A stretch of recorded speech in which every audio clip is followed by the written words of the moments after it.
அனைவருக்கும் வணக்கம். இந்த பதிவு கல்வி அனுபவம் அறிவோடு சம்மந்தப்பட்ட ஒரு சிறு உரையாடல்.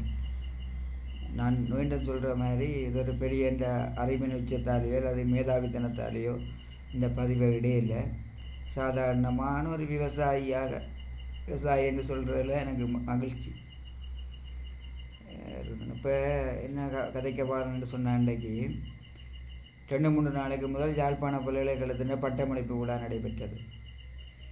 அந்த பட்டம் பெற்றவர்கள் சமூக ஊடகங்களில் வந்து பல்வேறு விதமான மகிழ்ச்சி பிரவாகங்களை நீர்வீழ்ச்சி போல பதிவிட்டிருந்தார்கள். மகிழ்ச்சி, சந்தோஷம் அதுக்கு.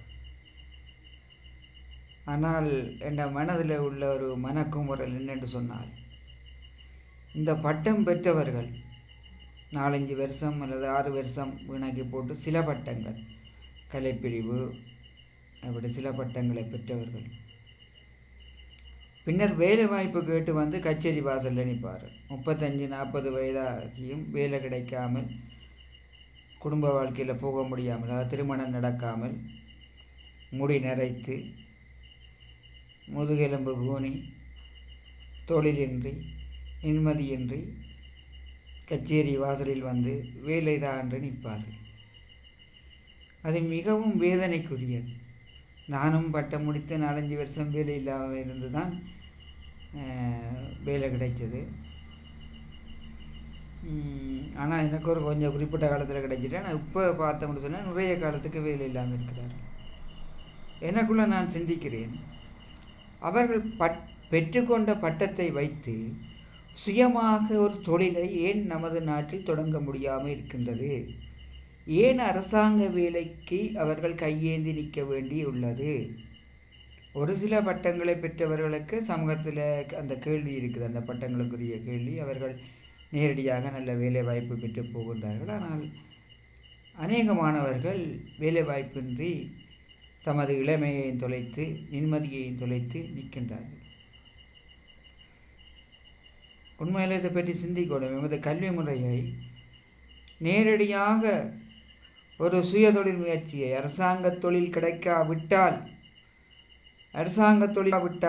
சுயமாக ஒரு தொழிலை தொடங்கி நாட்டின் அபிவிருத்தியும் வீட்டின் அபிவிருத்தியையும் வளர்க்கக்கூடிய ஒரு குடிமகனை உருவாக்குவதாக எமது கல்வி இருக்க வேண்டும்.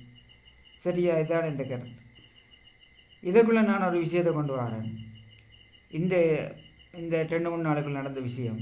ஒரு பட்டதாரி அரசாங்க தொழிலுக்குள்ளே போனவர் யாழ்ப்பாணம் கச்சேரி அடியிலிருந்து கச்சேரி நல்லூரோட்டால் வர்ற போது அவர் வீட்டு விலாசம் கேட்டு வந்தார். நான் சொன்னேன், கச்சேரி நல்லூர் ரோட்டில் வர ரயில்வே கடவையிலிருந்து 100 மீட்டர் வந்து நிப்பாட்டுங்க உங்களோட வாகனத்தை, அதான் வீடுன்னு சொல்லி அவர் வந்து ரயில்வே குரசால் ஏறி 10 மீட்டரில் நின்று கொண்டு நான் வந்துட்டேன், இங்கே உங்களோட வீடு இருக்குன்னு கேட்டேன். அப்போ நான் அவன் என்ற நெருக்கமான நண்பர்ன்றபடியாக கேட்டேன், நீ 100 மீட்டர் வர சொன்னால் 10 மீட்டரில் வந்து நிற்கிற, என்னடா உனக்கு 100 மீட்டரை கால்குலேட் பண்ணி ஒரு இனங்கண்டு வர முடியாது, ஒரு அடையாளப்படுத்தி வர முடியாமல் இருக்கிறான்னு சொல்லி பேசினேன். பட்டதாரி உண்மையில் ஒரு சிலரை தவிர, மீண்டும் சொல்லுகிறேன், ஒரு சிலரை தவிர அநேகமானவருடைய பட்டம் இப்படித்தான் இருக்குது. பட்டத்தை வாங்கி வச்சிருக்கிறார்கள்.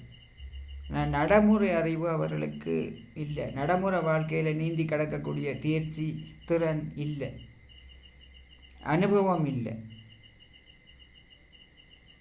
அப்போ எப்படி அவர்கள் அரசாங்க வேலையை அவர்கள் எதிர்பார்க்க வேண்டும்?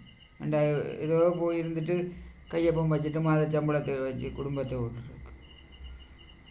நான் எப்போது படிக்கின்ற இளைஞர்களுக்கு அல்லது அதுக்கு பிறகு இருக்கின்றவர்களுக்கு சொல்கிறேன், நீங்கள் பட்டத்தை மட்டும் நம்பாமல் உங்களோட சுய ஆற்றலை, உங்களோட ஆளுமையை, உங்களோட அறிவுத்திறனை, உங்களோட அனுபவத்தை, நடைமுறை வாழ்க்கையின் ரகசியங்களை அறிந்து கொள்வதற்கு முயற்சி செய்யுங்கள்.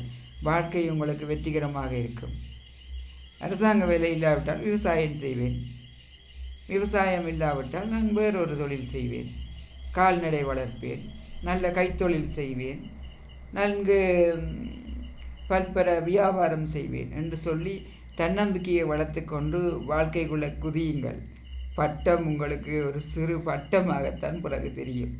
நீங்கள் வாழ்க்கையின் உச்சிக்கு போகக்கூடிய மனிதர்களாக மாறிவிடுவீர்கள். நன்றி மக்களே, நன்றி இளைஞர்களே. நாளைய உலகம் உங்கள் கையில். எனது கருத்து உங்களுக்கு பிடித்திருந்தால் அதை நீங்கள் பாராட்டில் லைக் போட தேவையில்லை. நீங்கள் அதை பின்பற்றுங்கள். அவ்வாறான ஒரு வாழ்க்கைக்கு உங்களை மாற்றிக்கொள்ளுங்கள். நன்றி, வணக்கம்.